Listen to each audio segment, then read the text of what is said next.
ഇന്നത്തെ റെസിപ്പി ഒരു മട്ടൻ പെരട്ടിൻ്റെതാണ്. തയ്യാറാക്കുന്നത് എങ്ങനെയെന്ന് നോക്കാം. അതിനായി ചീനച്ചട്ടിയിലോട്ട് അല്പം വെളിച്ചെണ്ണ ഒഴിച്ച് ചൂടാക്കിയതിന് ശേഷം പട്ട, ഗ്രാമ്പൂ, ഏലക്കായ എന്നിവ ചേർത്ത് നന്നായിട്ടൊന്ന് മൂപ്പിച്ചെടുക്കണം.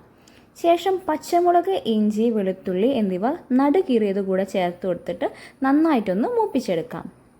ആവശ്യത്തിന് കരിവേപ്പില കൂടെ ഇട്ട് കൊടുക്കാം. 2 സവാള ചെറുതായി അരിഞ്ഞത് കൂടെ ചേർത്ത് കൊടുത്തിട്ട് ആവശ്യത്തിന് ഉപ്പും ചേർത്ത് കൊടുക്കാം. ഇനി ഇത് നന്നായിട്ടൊന്ന് വഴറ്റിയെടുക്കണം. 1 സ്പൂൺ മുളക് പൊടി, 1/2 സ്പൂൺ മഞ്ഞൾപ്പൊടിയും ചേർത്തിട്ട് നന്നായിട്ടൊന്ന് വഴറ്റിയെടുക്കണം. ഇനി ഇതിലോട്ട് ചെറുതായിട്ട് അരിഞ്ഞ തക്കാളി കൂടെ ചേർത്ത് കൊടുത്തിട്ട് നന്നായി ഒന്ന് വഴറ്റിയെടുക്കാം. ഇനി പൊടിച്ചു വെച്ചിരിക്കുന്ന മസാലയുടെ കൂട്ടുകൂടെ ചേർത്ത് കൊടുക്കാം. പെരിഞ്ചീരകം, കുരുമുളക് എന്നിവ ഈ ഒരു പരുവത്തിൽ വേണം പൊടിച്ചെടുക്കാൻ.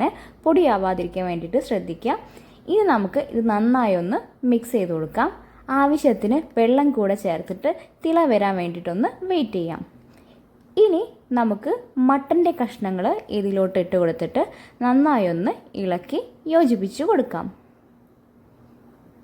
മസാലയൊക്കെ മട്ടനിൽ നന്നായിട്ട് പിടിച്ചിട്ടുണ്ട്. ഇനി നമുക്കിതൊന്ന് കുറുക്കിയെടുക്കണം. അപ്പോൾ ഏകദേശം ഒന്ന് റെഡി ആയിട്ടുണ്ട്. അല്പം കരിവേപ്പില, മല്ലിയില എന്നിവ ഇതിൻ്റെ മുകളിലോട്ടിട്ട് നമുക്കിതൊന്ന് വറ്റിച്ചെടുക്കണം. അപ്പോൾ നമ്മുടെ മട്ടൻ പെരട്ട് ഇവിടെ തയ്യാറായിട്ടുണ്ട്.